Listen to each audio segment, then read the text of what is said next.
अध्याय 107 निराश लियू एरलोंग। यांग वुडी ने ठंडी आवाज में कहा, यहाँ कलह फैलाने के बारे में सोचना भी मत। संप्रदाय गुरु का निर्मल आकाश संप्रदाय से कोई संबंध नहीं है। हम सिर्फ तांग सान का अनुसरण करते हैं, निर्मल आकाश संप्रदाय का नहीं। चूबाई ने ताली बजाई। ठीक है, अच्छी बात कही। फिर उसने अपने सिंदूरी पक्षी के पंख फैलाए और धीरे धीरे ऊपर चढ़ गया। उसकी गहरी आवाज चारों ओर गूंज रही थी। अगर तुम चाहो तो आज ही जा सकते हो। हम अपनी पुरानी विधि का उपयोग करेंगे। यू शाओगांग, तुम्हें एक हाथ पीछे छोड़ दो और तुम सब जा सकते हो। ये सौदा काफी अच्छा होना चाहिए, है ना? क्योंकि तुम खुद को ग्रैंड मास्टर कहते हो, तो तुम में सबके लिए खुद को बलिदान करने की चेतना भी होनी चाहिए, है ना? चूबाई हल्के से मुस्कुराया। यू शाओगांग, जिसने आत्मा की 10 मुख्य क्षमताओं के सिद्धांत का बीड़ा उठाया, निस्वार्थ होगा, है ना? हाँ ग्रैंड मास्टर, अभी हम उनके मुकाबले में नहीं हैं। अगर हम थोड़ी देर और सावधानी से विकास कर सके तो स्पिरिट हॉल को पूरी तरह से तबाह कर देंगे। टाइटान की आवाज़ पीछे से गूंजी। जाहिर है सबको ऐसा ही लग रहा था। इतने सारे लोगों की जान के लिए यू शाओगांग का एक हाथ बहुत ही सार्थक था। तुम? यू शाओगांग गुस्से से कांप उठा। उसका तो बस एक ही हाथ बचा था। अगर दोनों हाथ चले गए होते तो रात में वो एरलोंग की तस्वीर कैसे पकड़े रहता। चूबाई, तुम बहुत आगे बढ़ रहे हो। ग्रैंडमास्टर मेरे गुरु हैं, मैं तुम्हें उन्हें जरा भी नुकसान नहीं पहुंचाने दूंगा। तांगसान अपना क्लियर स्काई हैमर पकड़े हुए आगे बढ़ा। क्या हम शर्त लगाएं? चूबाई, क्या? फिर चूबाई खुद को कोसने से नहीं रोक सका। छोटे बदमाश, क्या तुम पागल हो गए हो? मैं तुम्हारे साथ शर्त क्यों लगाऊंगा? क्या तुम्हें लगता है कि मैं कियान रेंगसो हूँ सिर्फ इसलिए कि वो नासमझ है? इसका मतलब मैं भी नासमझ हूँ। मैं तुम्हें एक हाथ से कुचल सकती हूँ और मैं तुम्हारे साथ शर्त लगा सकती हूँ। तुम किस तरह के छोटे बदमाश हो कि मुझे पता ही नहीं। चूबाई द्वारा सार्वजनिक रूप से डांटे जाने पर तांगसान, जो अपने चेहरे को लेकर इतना चिंतित था, तुरंत अपना संयम खो बैठा। उसका चेहरा बारी बारी से हरा और बैंगनी हो गया। जाओ छोटे सान, अपने अनोखे क्लियर स्काई कौशल का उपयोग करो। तुम उसे जरूर मार डालोगे और हम गुरु और शिष्य को सही साबित करेंगे। यू शाओगांग ने अपने बचे हुए हाथ से तांगसान को सीधे बाहर धकेल दिया। लियू एरलोंग, तुम क्या कर रही हो? क्या तुम छोटे सान को मौत के मुंह में भेज रही हो? लियू एरलोंग आखिरकार खुद को रोक नहीं पाई और भड़क उठी। यू शाओगांग की हरकतें अब उसके लिए सचमुच असहनीय थी। यू शाओगांग ने सख्ती से डांटा, एरलोंग, तुम्हें क्या पता? चूंकि लिटिल सान ने चूबाई के साथ शर्त लगाने की हिम्मत की है तो उसे जरूर आत्मविश्वास होगा। मत भूलना कि वो तांग हाओ का बेटा है और मेरा यू शाओगांग का शिष्य है। यांग वुडी के लहजे में हत्या का इरादा साफ झलक रहा था। संप्रदाय गुरु सचमुच उस बदमाश तांग हाओ का बेटा है, इसीलिए वो असाधारण रूप से प्रतिभाशाली है। लेकिन इसका तुम जैसे निकम्मे इंसान से क्या लेना देना? तुम, मेरे सिद्धांतों के बिना क्या लिटिल सान आज इस मुकाम पर होता? यू शाओगांग ने तुरंत जवाब दिया। इसी समय चारों एकड़ गुड़ कुलों के चारों बुजुर्ग यू शाओगांग से नाराज होने लगे। इस आदमी ने सचमुच उनके संप्रदाय गुरु को इस तरह बाहर धकेल दिया। ये तांगसान को मौत के घाट उतारने के अलावा और क्या था? हालांकि चूबाई उसकी शर्त से सहमत नहीं था, फिर भी तांगसान ने गहरी आवाज में कहा, चूबाई, मैं तुम्हें कम आंकने का अंजाम बता दूंगा। साफ आसमानी हथौड़ा, वलय धमाका, बैंग। सभी 6-10 हजार वर्ष पुराने स्पिरिट रिंग उसी क्षण फट गए। इस क्षण जो प्रचंड शक्ति फूटी, उसने लगभग तुरंत ही तांगसान के औरे मंडल को एक विशाल क्षेत्र तक बढ़ा दिया। अपने भीतर उमड़ती शक्ति को महसूस करते हुए तांगसान ने एक बार फिर अपना आत्मविश्वास प्राप्त कर लिया। अब मेरी शक्ति स्पिरिट सेंट या स्पिरिट डूलो के स्तर तक पहुंच गई है। चूबाई, तुम मेरे साफ आसमानी अवतार को बिल्कुल नहीं रोक सकते। भड़ाम! एक विशाल साफ आसमानी हथौड़ा आकाश से उतरा, जिसे एक उभरती हुई काली रोशनी निकल रही थी। वलय धमाका! ये कैसी तकनीक है? उसकी शक्ति अचानक एक विशाल क्षेत्र तक बढ़ गई। डुगुबो थोड़ा स्तब्ध रह गया और कुछ दिलचस्पी से पूछा। चूबाई ने आकाश से उतरते हुए निर्मल आकाश अवतार का सामना किया, धीरे से अपना सिर हिलाया, पंगु कुल्हाड़ी पकड़ी, एक अराजकता आभा संघनित की और उसे सीधे उड़ा दिया। पंगु कुल्हाड़ी एक प्रकाश की धारा में बदल गई, मानो वो आसमान को चीर देना चाहती हो। विशाल निर्मल हथौड़े की तुलना में पंगु कुल्हाड़ी का आकार लगभग नगण्य था। प्रभाव के क्षण में निर्मल हथौड़ा तेजी से विस्तारित हुआ और उसके भीतर की शक्ति उसी क्षण पूरी तरह से मुक्त हो गई। चूबाई, भाड़ में जाओ! तांगसान की भीषण दहाड़ सुनाई दी और उसी समय मानसिक शक्ति से संघनित प्रकाश की एक किरण उसकी दोनों आंखों से निकली। बैंगनी आंख! तांगसान अपनी शक्तिशाली मानसिक शक्ति का प्रयोग करके चूबाई की चेतना को डगमगाना चाहता था और फिर उसे एक ही बार में मार डालना चाहता था। भड़ाम! एक तेज उतार चढ़ाव फैल गया। तांगसान जो हवा में विजयी भाव से देख रहा था, अचानक उसकी पुतलियां सिकुड़ गईं। चूबाई ना जाने कैसे उसके सामने आ गया था और उसने उसे हवा से नीचे गिरा दिया।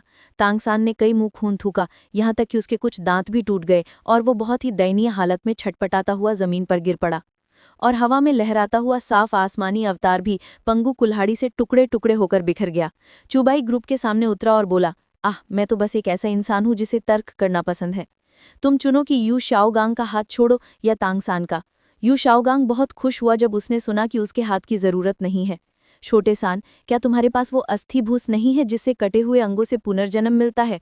तुम ऐसा क्यों नहीं करती? यू शाओगांग की आवाज तेज नहीं थी, लेकिन सबने सुना। यू शाओगांग, तुम बिल्कुल पागल हो। लियू एयरलॉन्ग ने निराशा से यू शाओगांग को देखा, फिर मुड़कर चली गई। फ्लेंडर उसे मनाने में नाकाम रही। चूबाई को इससे कोई परवाह नहीं थी, उसका इरादा भी लियू एयरलॉन्ग को परेशान करने का नहीं था। यू शाओगांग को किसी और चीज की कोई परवाह नहीं थी। इस समय वो बस अपना हाथ बचाना चाहता था। तांगसान, जो उस समय बुरी तरह से घायल था, बोल नहीं पा रहा था, बस मन ही मन उस निकम्मे यू शाओगांग को सैकड़ों बार कोस रहा था। धिक्कार है, तू बूढ़ा मौत को दावत दे रहा है। अगर मेरे पिताजी ने मुझसे तुझसे सीखते रहने को ना कहा होता तो मैं तुझे सीधे मार डालता। तांगसान का कोई जवाब ना पाकर यू शाओगांग तांगसान को मनाने ही वाला था, लेकिन तभी ताइटान बाहर आया, ठीक वैसे ही जैसे जाओ वूजी ने पहले किया था, और सीधे यू शाओगांग का दूसरा हाथ फाड़ दिया। आह! यू शाओगांग दर्द से चिल्लाया, तुम्हारी हिम्मत कैसे हुई मुझे छूने की? क्या तुम नहीं जानते कि मैं कौन हूँ? मैं तांगसान का गुरु हूँ। तांगसान तांगहाओ का बेटा है। क्या तुम्हें लगता है कि मैं तुम्हें मरवा दूंगा? ताइटान ने यू शाओगांग को लात मारकर बेहोश कर दिया और तांगसान को उठाया। कुत्ते, दूसरों की ताकत पर निर्भर, हम देर नहीं कर सकते। जल्दी से संप्रदाय गुरु के घावों का इलाज करो। ठीक है। न्यू गाओ, बायहे और यांग वुडी ने सिर हिलाया और तांगसान के साथ चले गए। तीनों शिक्षक बुजुर्ग भी अपनी जान बचाकर भाग गए। आखिरकार फ्लेंडर ने अपने पुराने दोस्त की परवाह करते हुए माँ होंगजून और ऑस्कर के साथ यू शाओगांग को वापस ले लिया। इन लोगों से निपटने के बाद चूबाई ने अपने हाथों से ताली बजाई और दूर से कहा, सम्राट जुए, आप इतनी लंबे समय से देख रहे हैं, अब बाहर आने का समय है ना? अध्याय का अंत। अध्याय 108 वध करने वाला। टांगसान और उसके समूह से निपटने के बाद सम्राट जूये चूबाई की निगाहों के सामने धीरे धीरे भीड़ से घिरे हुए बाहर निकले। उनका चेहरा कुछ पीला पड़ गया था। चूबाई की ताकत देखकर उन्हें विश्वास नहीं हो रहा था कि उनके आसपास के लोग उनकी रक्षा कर पाएंगे। क्या मैं पूछ सकता हूँ, आत्मा भवन के पवित्र पुत्र, इस बार आपको स्वर्गदो साम्राज्य में क्या लाया है? सम्राट जूये ने पूछा। चलो शब्दों को कम न करें। अगर स्वर्गदो साम्राज्य तांगसान को फिर से अपना संप्रदाय स्थापित करने की अनुमति देता है तो मेरी कुल्हाड़ी का अगला निशाना तांग संप्रदाय नहीं, बल्कि आपका स्वर्गदो शाही महल होगा। चूबाई ने हल्की मुस्कान के साथ हाथ में पंगु कुल्हाड़ी लहराते हुए कहा। जिन लोगों ने अभी अभी पंगु कुल्हाड़ी की शक्ति देखी थी, वे सभी चौंक गए। उन्हें डर था कि कहीं चूबाई गलती से उन्हें इससे मार न डाले। ठीक है, चलो, चूबाई ने इशारा किया। ज़ियाओगांग, क्या तुम ठीक हो? यू ज़ियाओगांग को अभी अभी कोमा से होश आया था, उसके पास सिर्फ फ्लैंडर था।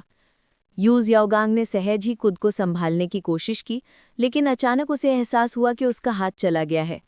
वो अब पूरी तरह से अपंग हो गया है। ज़ियाओगांग, अपने मन में आक्रोश को हावी मत होने दो। स्पिरिट हॉल के कर्म अंततः दंड का कारण बनेंगे। फ्लैंडर ने आह भरी। यू ज़ियाओगांग चुप रहा। अचानक से एक आकृति पास आई, वो टांगहाओ था।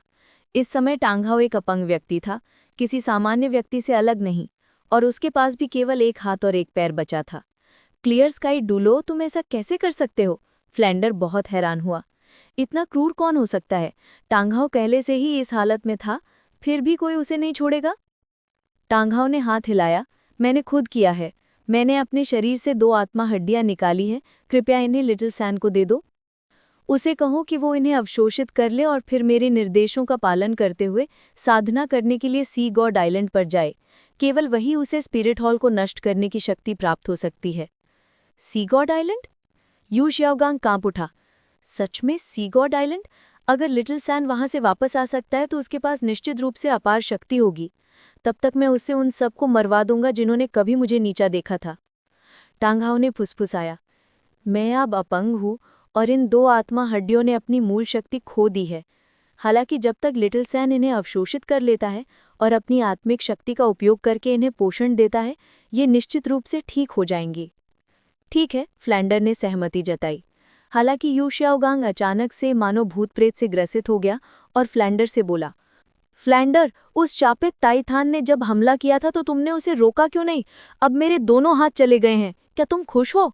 फ्लैंडर पहले से ही गुस्से से उबल रहा था और अब वो खुद को रोक नहीं पा रहा था। ज़ियाओगांग, अगर तुम दिखावा करने की जिद न करते तो तुम्हारा ये हाल कैसे होता? क्या तुम्हें अभी तक एहसास नहीं हुआ? चूबाई ने अपनी पूरी ताकत भी नहीं लगाई और उसके बगल में खड़े 2 उपाधिधारी डोलुओं ने भी कोई हरकत नहीं की।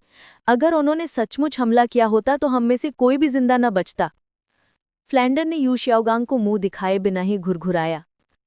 अब तुम वो यू शाओगांग नहीं रहे जिन्हें मैं पहले जानता था। तुम अब घमंडी, स्वार्थी और पागल हो गए हो। ऑरलोंग को तुमने भगा दिया है। अगर तुम ऐसे ही चलते रहे तो तुम सब कुछ खो दोगे। इतना कहकर फ्लैंडर ने दरवाज़ा बंद कर दिया। असंभव! ऑरलोंग मुझे कैसे धोखा दे सकती है? यू शाओगांग कांपते हुए चीखा। ऑरलोंग, तो तुमने भी बीबी डोंग की तरह मुझे धोखा दिया। सचमुच घिनौना। मैं यू शाओगांग अभी कसम खाता हूं कि मैं तुम सबको इसकी कीमत चुकाऊंगा। बोनडुलुओ और वो छोटी बच्ची निंगरोंगरोंग 9000 ग्लेस्टाइल स्कूल में लौट आए हैं संत। हम यहाँ क्या कर रहे हैं? दुगुबो बोले, जो एक चाय खाने में आराम से चाय की चुस्कियां ले रहे थे। स्वर्गदो साम्राज्य में जाना दुर्लभ है, हम ऐसे ही नहीं जा सकते। अब जबकि तांगसान अब कोई खतरा नहीं है, 9000 ग्लेस्टाइल स्कूल ने स्पिरिट हॉल के साथ साझेदारी कर ली है। जहां तक क्लियर स्काई संप्रदाय के लोगों की बात है, अगर उन्हें नहीं पता कि उनके लिए क्या अच्छा है तो उनका विनाश हो जाएगा। और जहां तक blue lightning tyrant dragon clan की बात है, दुगुबो ने याद दिलाया, संत, अगर आप चाहें तो ये बूढ़ा आदमी अभी आपके साथ blue lightning tyrant dragon clan में जा सकता है। Blue lightning tyrant dragon clan में सिर्फ वही बूढ़ा ड्रैगन है जो टाइटल डुलुओ स्तर का पावर हाउस है। अगर आप और मैं मिलकर काम करें तो बूढ़े आदमी को पूरा भरोसा है कि हम उसे हरा सकते हैं। चूबाई खिलखिलाकर हंसा। अगर हम एक भी सैनिक को हिलाए बिना blue lightning tyrant dragon clan को हरा सके तो ये वाकई बहुत अच्छा होगा। ऊपरी 3 संप्रदायों के साथ समस्याओं का समाधान हो जाने के बाद बाकी ताकतों से डरने की जरूरत नहीं है। निचले 4 संप्रदाय पहले से ही स्पिरिट सिटी के करीब हैं। ये मामले सुलझ जाने के बाद मुझे लगता है कि मेरे लिए सी गॉड आइलैंड जाने का समय आ गया है। सी गॉड आइलैंड? मैंने भी उस जगह के बारे में सुना है। मैंने सुना है कि वो बेहद खतरनाक है। दुगुबो के भाव धीरे धीरे बदल गए। ये तो बस कुछ घमंडी लोगों द्वारा अपनी प्रतिष्ठा दिखाने के लिए छोड़ी गई एक जगह है। इससे क्या फर्क पड़ता है कि ये कोई इंसान है या कोई देवता? मुझे थोड़ा और वक्त दें और मैं किसी देवता को भी मार सकता हूँ। चूबाई की पुतलियां युद्ध की तीव्र इच्छा से चमक रही थी। दुगुबो स्तब्ध रह गया। उसने चूबाई के युवा मुख को अविश्वास से देखा। ये तो पता ही होगा कि डुलुओ महाद्वीप पर देवता तो बस एक किंवदंती थे, फिर भी ये किशोर जो मुश्किल से किशोरावस्था में ही था, एक देवता को मारना चाहता था। शायद वो सचमुच ऐसा कर सकता है। दुगुबो ने मन ही मन आह भरी। चूबाई ने पहले ही बहुत सारे चमत्कार कर दिए थे और फिर भी वो अभी केवल आत्मा सम्राट के स्तर की शक्ति पर ही था। क्या होगा अगर वो एक आत्मा संत, एक आत्मा डुलुओ, एक उपाधिधारी डुलुओ बन जाए? अब दुगुबो आगे कल्पना करने की हिम्मत नहीं कर पा रहा था। इसी समय एक अदृश्य वह लहर अचानक आकाश में छा गई, मानो जिसमें कोई नियम समाहित हो, और सीधे चूबाई की छाती पर जा लगी। चूबाई को तुरंत एक जोरदार झटका लगा और उसने मुंह भर खून थूक दिया। संत! दुगुबो के चेहरे के भाव बदल गए और वो कुछ बेचैनी से इधर उधर देखने लगा। यह हमला कहाँ से आया? उसे इसका एहसास ही नहीं हुआ। चूबाई की आंखों में जानलेवा इरादे भर गए। उसने धीरे से अपने मुंह के कोने से खून पोंछा और व्यंग्यात्मक लहजे में कहा, क्या देवता है? एक दिन मैं तुम्हारे सिरों का उपयोग अपनी पंगु कुल्हाड़ी को पवित्र करने के लिए करूंगा। क्या यही किसी देवता की शक्ति थी? दुगुबो चिल्लाया। बिल्कुल वही पाखंडी लोग जो सचमुच ये मानते हैं कि वे वास्तविक दैविक शक्ति को नियंत्रित करते हैं, ये सोचकर कि वे अमर देवता बन गए हैं। वे तो बस नश्वर हैं जिन्होंने कभी कोई उच्च आयाम भी नहीं देखा है। हवा में फैली यह कानून धीरे धीरे गायब हो गई। ऐसा लग रहा था कि पिछला हमला चूबाई के लिए बस एक चेतावनी थी, मानो चूबाई के शब्दों ने स्वर्गीय ताव को छू लिया हो। लेकिन सिर्फ चूबाई ही जानता था कि यह बस एक खास देवता था जिसने महत्वाकांक्षी रूप से डोलुओ महाद्वीप को अपने नियंत्रण में लेने की कोशिश की और उस पर हमला करने से खुद को रोक नहीं पाया। हालांकि उसने उसे मारने की हिम्मत भी नहीं की। आखिरकार देवलोक में अभी भी तथाकथित नियम थे कि देवता महाद्वीप में हस्तक्षेप नहीं कर सकते हैं। अध्याय का अंत। अध्याय 109। लोगों की सहानुभूति। देवलोक के भीतर एक रहस्यमयी स्थान में दिव्य प्रकाश बिखेरती 2 आकृतियां प्रकट हुईं। एक ने रक्तवर्ण कवच पहना हुआ था जो असुरों की तरह मारक क्षमता प्रदर्शित कर रहा था, जबकि दूसरी आकृति परिष्कृत थी, नीले सुनहरे युद्धक कवच पहने और राजसी लग रही थी। असुर, तुमको ज्यादा ही आवेगपूर्ण लग रहे हो, सुसंस्कृत व्यक्ति ने धीमी आवाज में कहा। उसके बगल में असुर कहे जाने वाले व्यक्ति ने ठंडी खींच भरी। उस बदमाश का अस्तित्व बहुत ही आंखों में चुभने वाला है। वास्तव में ये दोनों देवलोक के प्रसिद्ध असुर देवता और समुद्र देवता थे। इस समय वे निचले लोक में डुओलो महाद्वीप की स्थिति का अवलोकन कर रहे थे। एक क्षण के मौन के बाद समुद्र देवता ने अचानक कहा, तुमने कहा था कि तुम उस आदमी के भाग्य का पता नहीं लगा सके। उसका अस्तित्व बेहद ही अजीब है, मानो वो कहीं से प्रकट हो गया हो। अगर मैं चुपके से उसके भाग्य में दखल देना चाहूं भी तो बेकार होगा, वो मेरे बस के बाहर लगता है। असुर देवता ने गहरी कुछ कर्कश आवाज में कहा। समुद्र देवता ने शांति से कहा, ये आदमी सचमुच मरने लायक है। तांगसान ही वो उत्तराधिकारी है जिसके हम दोनों पक्षधर हैं। हमने जो भाग्य स्थापित किया था उसे चूबाई नाम के इस व्यक्ति ने बार बार बाधित किया है। मुझे शक है, क्या तुम कह रहे हो कि वो तांगसान के भाग्य का पूर्वानुमान लगा सकता है? असुर देवता समुद्र देवता का आशय समझ गया, लेकिन तुरंत उसे नकार दिया। नहीं, यह असंभव है। वो आदमी तो बस एक इंसान है, लेकिन अजीब बात यह है कि हम उसे तभी पहचान सकते हैं जब वो देवलोक की गरिमा का उल्लंघन करता है। सामान्यतः ऐसा लगता है कि कुछ उसके अस्तित्व को छिपा रहा है। समुद्र देवता ने हाथ हिलाया। हालांकि अभी तुम्हारा उस पर हमला एक चेतावनी के तौर पर था, लेकिन बेहतर होगा कि देवलोक के कुछ लोगों को इसकी भनक न लगे। खैर, तांगसान जल्द ही समुद्र देवता द्वीप की ओर रवाना होगा। तब तक मेरे पास तांगसान के कुछ फैसलों में दखल देने के लिए पर्याप्त कारण होंगे। ज्यादा से ज्यादा मैं उस आदमी को खत्म करने के लिए एक दिव्य विचार भेजूंगा। तांगसान को द्वैत देवता का पद प्राप्त करना ही है। बिल्कुल, वो तो बस एक साधारण इंसान है, वो कैसी लहरें उठा सकता है? असुर देवता हल्के से मुस्कुराए और जाने के लिए मुड़ गए। उस रात चूबाई ने अपनी डायरी में लिखना शुरू किया। मुझे शुरू भी मत करवाओ। आज यू शियाओगांग का प्रदर्शन देखने के बाद मैंने आज रात 2 कटोरी चावल ज्यादा खाए हैं। यू शियाओगांग की हरकतें बहुत ही स्वादिष्ट हैं। वो बिना शर्माए या दिल की धड़कन तेज किए भीड़ के सामने खुद को बेवकूफ कैसे बना लेता है। छोड़ो भी, मैं इस जोकर गुरु और शिष्य को इतनी आसानी से मरने नहीं दे सकता, वरना मैं इस डुओलो महाद्वीप का बहुत सारा मजा गवा दूंगा। अभी मेरे कहने का तात्पर्य ये नहीं था कि मैं जूभेतियल से नापसंद करता हूँ। मेरा तात्पर्य था कि यू शियाओगांग बहुत ही खुदगर्ज है।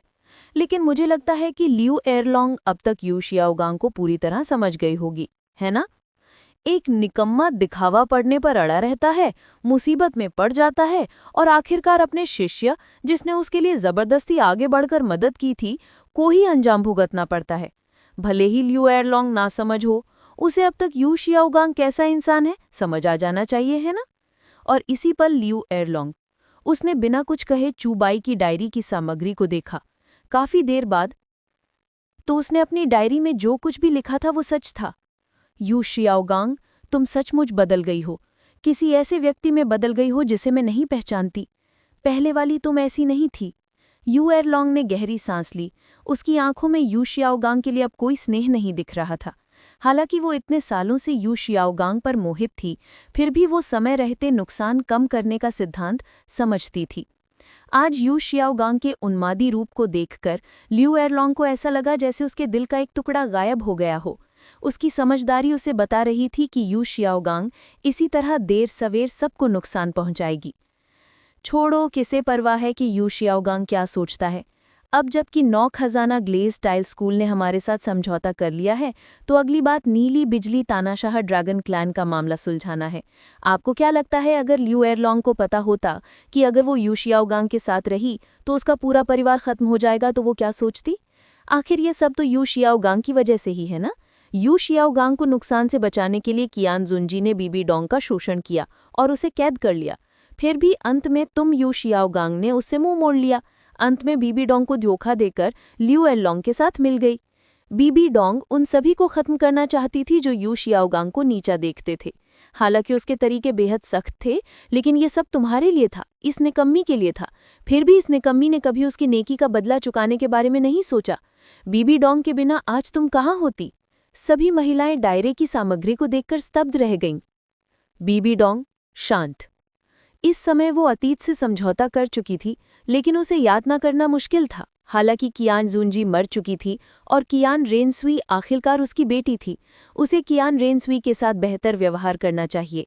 साथ ही उसे इस बात का भी अफसोस था कि यू शियावदांग वाकई कृतज्ञ था। कियान रेनसुई, मेरे कभी सबसे ज्यादा पसंद किए जाने वाले पिता ने वाकई इतना क्रूर काम किया था। अगर चूबाई ने मुझे सच न बताया होता तो शायद मैं माँ को गलत समझती रहती। मुझे माँ का बहुत ख्याल रखना चाहिए। दादाजी के अलावा इस दुनिया में वही मेरी एकमात्र रिश्तेदार हैं। बाकी सभी औरतें बहुत हैरान थीं। ये पहली बार था जब उन्होंने चूबाई को डायरी में बीबी डोंग की दुर्दशा के बारे में इतने खुलकर बात करते हुए देखा था। खुद औरतें होने के नाते उन्हें बीबी डोंग के साथ अन्याय महसूस हुआ। ये कमबख्त यू शियाओगांग, बीबी डोंग ने इसके लिए इतना कुछ किया, लेकिन ये इतना कृतज्ञ है। यू शियाओगांग सचमुच मौत के लायक है। चूबाई अभी भी बहुत ज्यादा उदार था, उसे अपना लिंक काट देना चाहिए था। जब लियू एरलोंग को बीबी डोंग की सारी करतूतों के बारे में पता चला, तो पहली बार उसे लगा कि उसे इस औरत से कोई खास नफरत नहीं है। आखिरकार बीबी डोंग ने तो बहुत कुछ त्याग किया था। लेकिन यू शियाओगांग का क्या हुआ? शांत। लियू एरलोंग ने अपनी मुट्ठियां भींच लीं और जाने के लिए उठ खड़ी हुई, और डायरी आगे बढ़ती गई। छोड़ो, वो निकम्मा यू शियाओगांग अब बिल्कुल बेकार है। समय के हिसाब से तांगसान को जल्द ही समुद्र देवता द्वीप जाना चाहिए, है ना? समुद्र देवता क्या मजाक है। बस एक बेहद पाखंडी आदमी। हालांकि मुझे नहीं पता कि आज मुझ पर किसने हमला किया, चाहे वो समुद्र देवता हैं या असुर देवता। देर सवेर मैं सीधे देवलोक में घुस जाऊंगा। क्या तुम सच में सोचते हो कि तुम तथाकथित तेंदी दाव का प्रतिनिधित्व करते हो? मेरे साथ सबसे निचले दर्जे के स्तर से तेंदी दाव के बारे में बात करना, क्या ये थोड़ा हास्यास्पद नहीं है? क्या तुम तेंदी दाव पाने के योग्य हो? डुओलो महाद्वीप के तथाकथित देवता तो और भी हास्यास्पद हैं। ऊपरी 3 संप्रदायों के मामलों से निपटने के बाद मैं जाकर देखना चाहता हूँ कि ये तथाकथित समुद्र देवता द्वीप असल में कैसा है। अगर समुद्र देवता खुद को प्रकट करने की हिम्मत करते हैं, तो मुझे समुद्र देवता द्वीप को तुम्हारे समुद्र देवता का कब्र द्वीप बनाने में कोई आपत्ति नहीं होगी। डाई खत्म हो गई, लेकिन महिलाओं को अधूरापन महसूस हुआ। कियान रेनसुई ने तीखी चीख मारी। क्लिफ हैंगर कुत्ते सचमुच मौत के लायक हैं। इस अध्याय का अंत। अध्याय 110 एकीकरण। मेजबान ने शिकायत डायरी का निर्माण पूरा कर लिया है और उसे एक इनाम मिला है। दूसरी मार्शल आत्मा को 1 लाख साल की अवधि वाला चौथा स्पिरिट रिंग मिल गया है और शिकायत डायरी के लिए एक नया स्लॉट अनलॉक हो गया है। चूबाई इस नए स्लॉट को लेकर झिझक रहा था। हालांकि अंत में उसने ये स्लॉट सी गॉड आइलैंड के बो साइक्सी को दे दिया। अपनी नई चौथी स्पिरिट रिंग के लिए चूबाई ने अपने भीतर एक उछाल महसूस किया।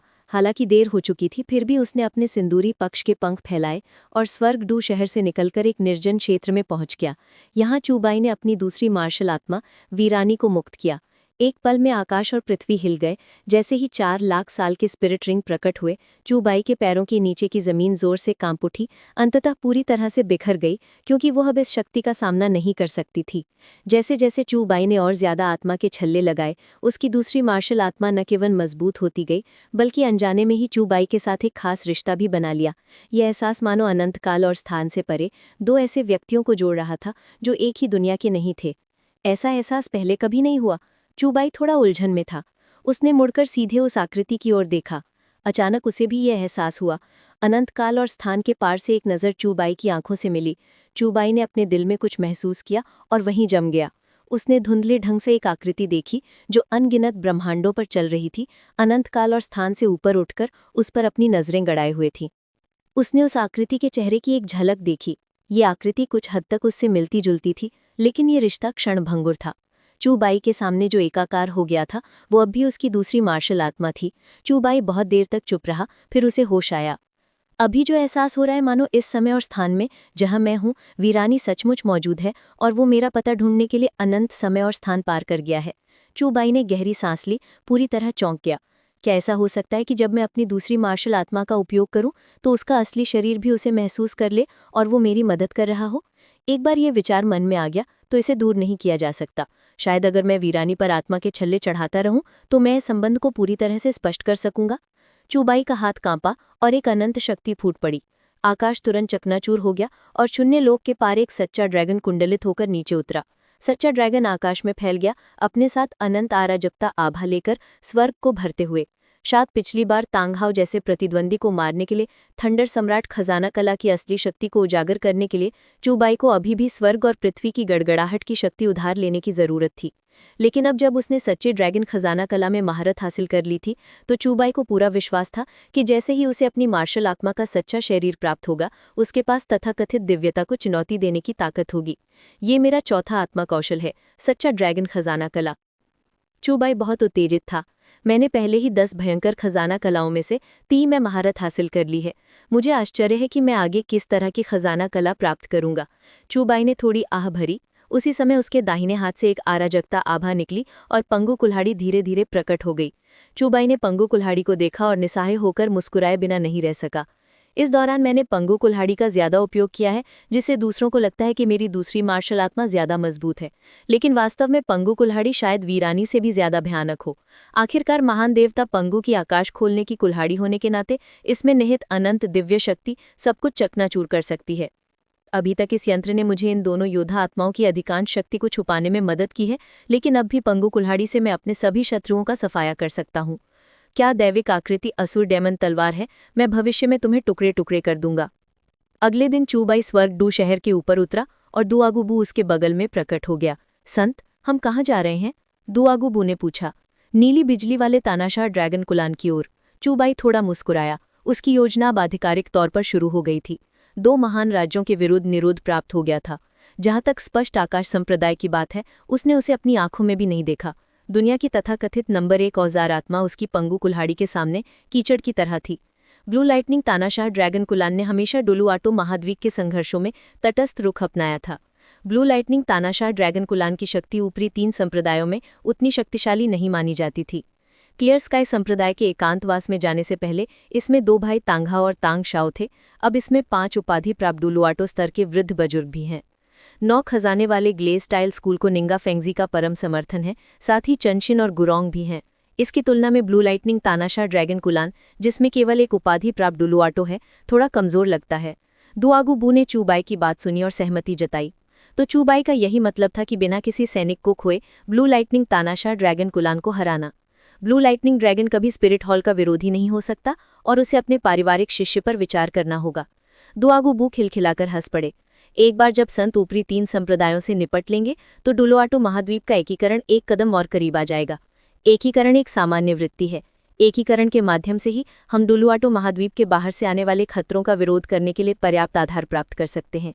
एकीकरण के बाद सभी समान होंगे। अब शाही नागरिक, पारिवारिक शिष्य, कुलीन ड्यूक नहीं होंगे, बल्कि केवल संघीय नागरिक होंगे। तब से डुलुआटो महाद्वीप बाहरी खतरों के खिलाफ एकजुट हो जाएगा। अब राष्ट्रों द्वारा विभाजित नहीं होगा, अब वर्गों द्वारा उत्पीड़ित नहीं होगा और अब शाही संघर्षों में उलझा नहीं होगा। एकीकरण प्राप्त करें, सभी पक्षों को स्पष्ट व्यवस्थाओं के साथ प्रबंधित करें और संघीय केंद्र को सब कुछ एक समान रूप से प्रबंधित करने दें। उसके बाद व्यक्तिगत शक्ति विकसित करने पर ध्यान केंद्रित करें। आध्यात्मिक संसाधनों का विकास अनिवार्य है और इस अवसर का शीघ्र लाभ उठाने से डुलुआटो महाद्वीप को एक गहरी नींव भी मिल सकती है। चूबाई ने धीरे से कहा, तभी सच्ची शांति प्राप्त की जा सकती है। संत वास्तव में धार्मिक है, दुआगुबू ने गंभीरता से कहा।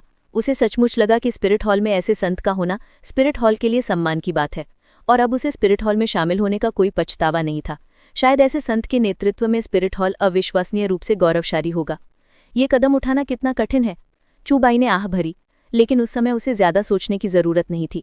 अपनी वर्तमान शक्ति के साथ डुलुआटो महाद्वीप की ताकतों से निपटना कोई समस्या नहीं थी। भले ही वह जीत ना पाए, पर वह सुरक्षित पीछे हट तो सकता था।